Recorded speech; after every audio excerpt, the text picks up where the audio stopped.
Getting orbed at mid doors round after round must be tough, whether that be crossing or peeking mid. You've really got to hate the orb scoped in movement speed. Well, today, as you can see from the title, you're going to learn how to peek mid doors on CT side of Dust 2 with an SSG, more commonly known as a scout. In the background, there will be a clip dump of some snippets from one competitive game. Before we actually talk about how you do it, I'm just going to say, I don't think it's up on YouTube yet, so this may be sort of a unique video. No, it doesn't involve any specific wallbang spots, it's more reaction speed and prediction based. Let's talk about the SSG for a second. It's a sniper rifle with a scope, but the difference between SSG and the AWP comes down to 4 main points. The damage difference, the jump shot accuracy, the velocity when moving while unscoped and scoped in, and the price. Ever since the nerf in March 2015 involving the price increases of the M4A1S that was soon removed after, the massive Tech 9 nerf with clip size and damage fall-offs, the velocity nerf of the AWP and the DAC when scoped in, and of course the running SMG buff.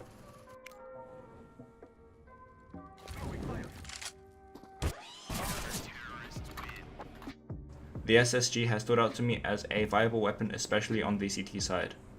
So prior to this update, the movement speed of an AWP while scoped in was 150. Since this update, the maximum velocity of an AWP while scoped in would be 100.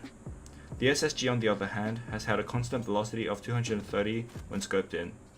This meant that it was still a viable weapon when peeking mid in comparison to the AWP. So after the update, I tended to use the SSG more in comparison to the AWP, simply because of how easy it was to wallbang headshot at mid doors as CT, how fun it was to jump scout, and the cost. I had to think about how I wanted to peek mid with the scout, and it occurred to me, I could use the speed while scoped in to my advantage. My method of scouting mid involves peeking when you cross to see if anyone is counting mid, and firing at the spot where the opposing AWPer or scouter sat through the door on the other side of the doors. For this, you'll need to be able to predict approximately where the enemy is crouching or standing.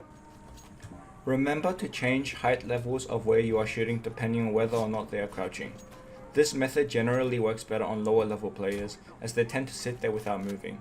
However, there's still a good chance you can get higher level players as long as you can visualize exactly where they run. The same concept applies for scouting top mid and suicide. If you do this all correctly, you will end up getting a lot of trash talk in the chat with people calling you a waller or a pussy for not staying in visible sight for them. And of course you get reactions from your teammates. To help you visualize this better, my friend Punjibs has helped me create a clip of both of us on a private server. The command r_draw models 2 is on, meaning you will see an outline of other players' V-models as long as it's only through one layer. First up is a clip from the perspective of a CT side. This is what it looks like when I'm peeking mid.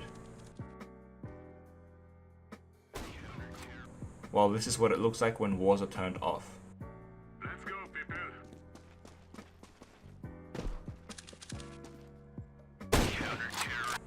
The perspective from T side is now shown. As you can see, it is still possible to wallbang the CT player. However, if you continuously make your path unpredictable, it may be harder for them to hit you. Once again, I see from T side, the shot looks pretty dodgy and unexpected, but that's one of the added bonuses of nailing the shot. It will take a bit of practice to master the movement around mid doors and knowing where to aim, but eventually you'll hopefully get the hang of it. So now arises the question of how exactly are you meant to pinpoint the enemy sniper? You can either jump left and right across spawn and back to spawn until you see them, or you can jiggle peek your way there. Jiggle peeking is an effective method of not getting shot hopefully, and still being able to see where the enemy is. Jiggle peek your way across mid until you actually see a sniper, then just be wary. Now with some tips with this method. Tip number 1. Never be predictable, meaning jumping from CT mid to B slopes, switching it around, or peeking from the same side. Tip number 2. Be careful of a mid doors or a lower tunnels push.